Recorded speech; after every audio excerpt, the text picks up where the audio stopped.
नमस्कार, स्वागत है आपका हमारे चैनल पर नए हैं तो वीडियो को लाइक और शेयर ज़रूर करें। आज हम सुनेंगे कृष्ण भगवान की कहानी। भाद्रपद कृष्ण अष्टमी को श्री कृष्ण जन्माष्टमी कहते हैं क्योंकि यह दिन भगवान श्री कृष्ण का जन्म दिवस माना जाता है। इस तिथि की घनघोर अंधेरी रात को रोहिणी नक्षत्र में मथुरा के कारागार में वासुदेव की पत्नी देवकी के गर्भ से भगवान श्री कृष्ण ने जन्म लिया था। यह तिथि उस शुभ घड़ी की याद दिलाती है और सारे देश में बड़ी धूमधाम से मनाई जाती है। जन्माष्टमी के दिन भगवान श्री कृष्ण की जन्म संबंधी कथा भी सुनते और सुनाते हैं, जो कि इस प्रकार हैं।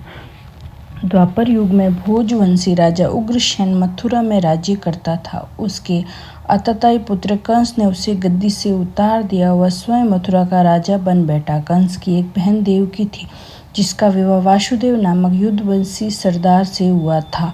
एक समय कंस अपनी बहन देवकी को उसकी ससुराल पहुंचाने जा रहा था।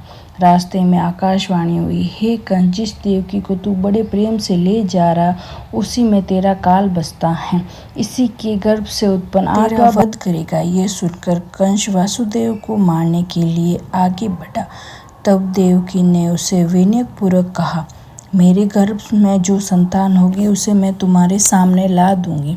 बहनों को मारने से क्या लाभ है। कंस ने देवकी की बात मान ली और मथुरा वापस चला गया। उसने वासुदेव और देवकी को कारागृह में डाल दिया। वासुदेव के एक एक करके 7 बच्चे हुए और 7 को जन्म लेते ही कंस ने मार डाला। तब 8वां बच्चा होने वाला था। कारागार में उन पर कड़े पहरे बैठा दिए गए। उसी समय नंद की पत्नी यशोदा को भी बच्चा होने वाला था। उन्होंने वासुदेव और देवकी के दुख जीवन को देकर 8वें बच्चे की रक्षा का उपाय रचा। जिस समय वासुदेव देवकी को पुत्र हुआ, उसी समय संयोग से यशोदा के गर्भ से एक कन्या का जन्म हुआ, जो और कुछ नहीं सिर्फ माया थी।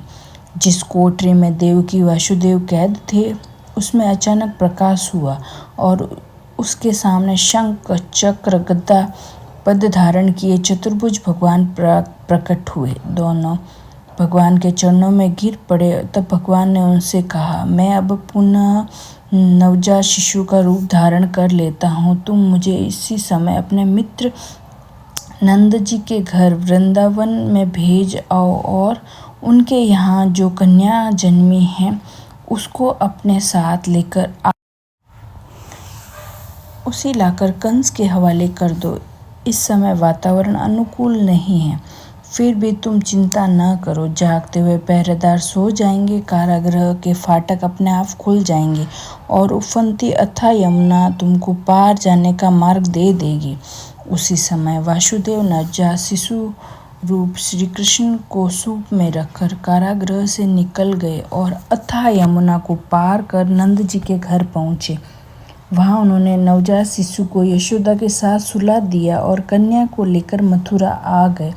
कारागृह के फाटक पूर्ववत बंद हो गए। अब कंस को सूचना मिली कि वासुदेव देवकी को बच्चा पैदा हुआ है। उसने बंदी गृह में जाकर देवकी के हाथ से नवजात कन्या को छीनकर पृथ्वी पर पटक देना चाहा, परंतु वह कन्या आकाश में उड़ गई और वहाँ से कहा, अरे मूर्ख, मुझे मारने से क्या होगा। तुझे मारने वाला तो वृंदावन में जा पहुंचा है। वह जल्द से तुम्हारे पापों का दंड देगा।